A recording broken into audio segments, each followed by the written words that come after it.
I'm Marnie Hughes, joined by Leland Biddert. So record gas prices is something that everybody's talking about. He's blaming everybody but himself. Well, that's what every president does. It's what every politician right? does. There that you go. That doesn't make him unique.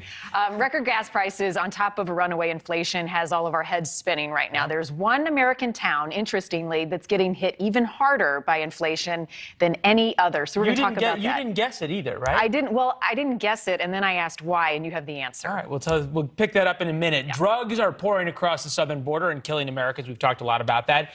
Even a major bust, buckets worth more than $18 million of meth, doesn't even put a dent into the cartels. And how many hours of screen time do you have a day? How cutting social media can be really good for your health. No kidding. I'm in favor of that one.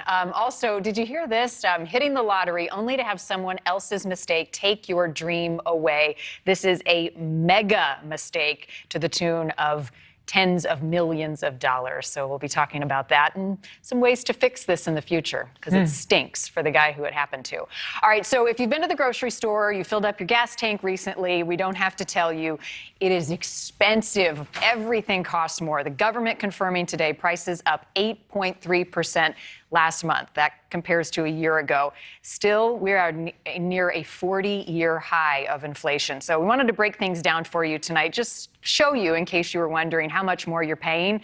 Gallon of gas, for example, up 44% compared to a year ago.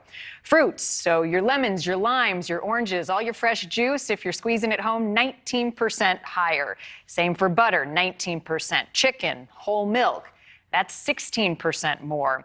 You go on a shopping trip, you buy all of those things to make dinner, you fill up your gas tank, you are likely to pay about $29 more than you would have paid last April. So now what we're seeing, Americans are cutting back, canceling subscriptions on services that you maybe don't need. Netflix, driving, dining out. People are doing all of that less and even canceling some vacations heading into summer. So it's a real problem for every person. Everything is costing more. Republicans are calling the inflation a new tax on Americans. It has been particularly tough. My husband and I were talking about retirees who are on a fixed income, didn't plan on this, and all of a sudden you're like, well, now what? No, and for a lot of people, the average American now spends $324 more per month than they did a year ago. So at some point, you got to cut things out. The White House and other Democrats have a lot of different answers, as we talked about on the top, as to why this is happening, such as Vladimir Putin, so-called Putin price hike, COVID, price gouging, greedy corporations, ultra-MAGA Republicans, and even the weather. That's what President Biden added today while visiting a farm in Illinois. Putin's war has cut off critical sources of food. In addition to Putin's war in Ukraine, it's been cold and wet this spring. And as a big company's made massive profits, the prices you see at the grocery stores have gone up. Niall Stanage, White House columnist for our partners at The Hill. I believe he also got a promotion recently. We're going to make sure we get that in a little later. Niall, somehow the Gremlins still have that in your script here. Help us understand the White House's thinking on this. We put up the graph of inflation versus President Biden's approval number. It's almost like no matter what they say, the American people just don't buy it. It's got to be frustrating for them. Yes, no doubt it is, Leland, and I think there's a couple of elements to that. Firstly, as you pointed out in your introduction, when inflation is roaring like this, it has such visceral effects on Americans all the time, every trip to the grocery store, every time you fill up your gas tank. So that in itself causes an erosion in the president's approval ratings. Then you have the fact that he has that fatal danger in politics when it comes to inflation.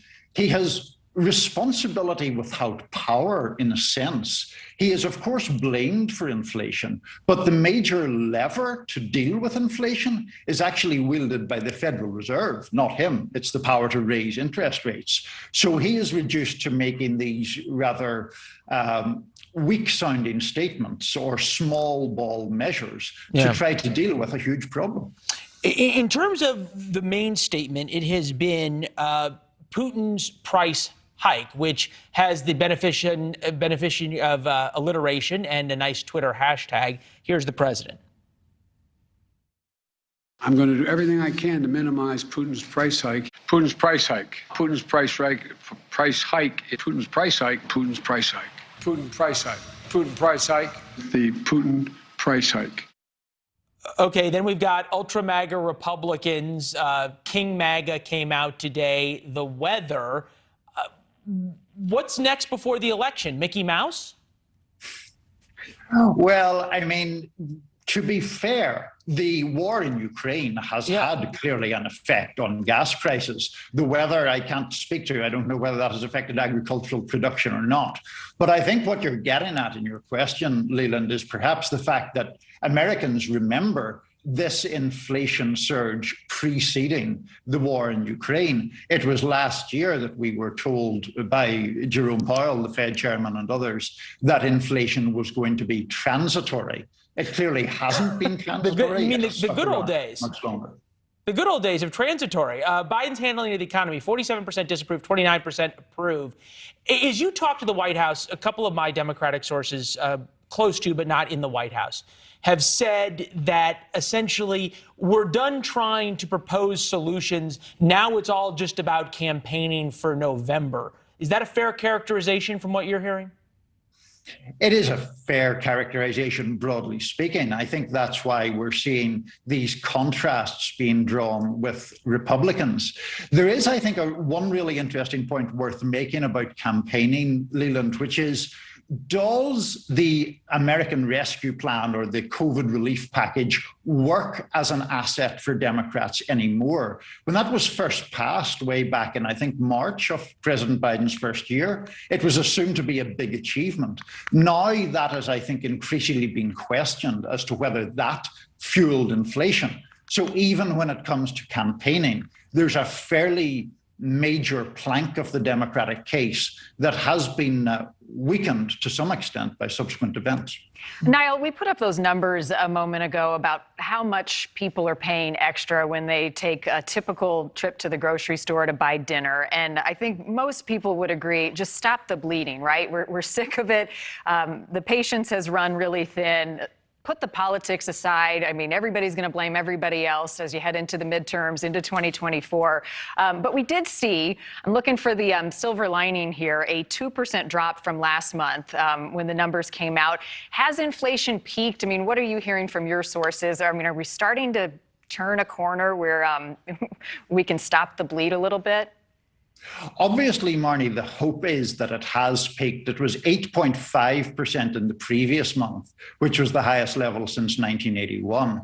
It will hopefully begin to recede. But firstly, that's not guaranteed. And secondly, from a political perspective, there's no guarantee that that will happen in time for the midterms. There is also a bit of a warning sign, even in these latest figures, so-called core inflation, which is inflation with food and energy costs taken out, actually was slightly higher than projected.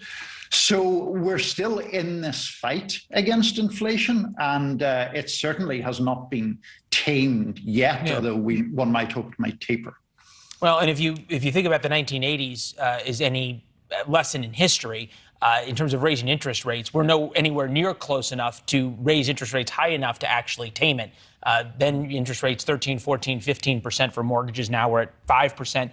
Highest gas price ever, $4.40 national average today. That's after the Strategic Petroleum Reserve releases over the past few months that the president talked about so much. Niall, is there a plan B or C in the White House of a break in case of emergency on energy policy, more domestic drilling, something like that?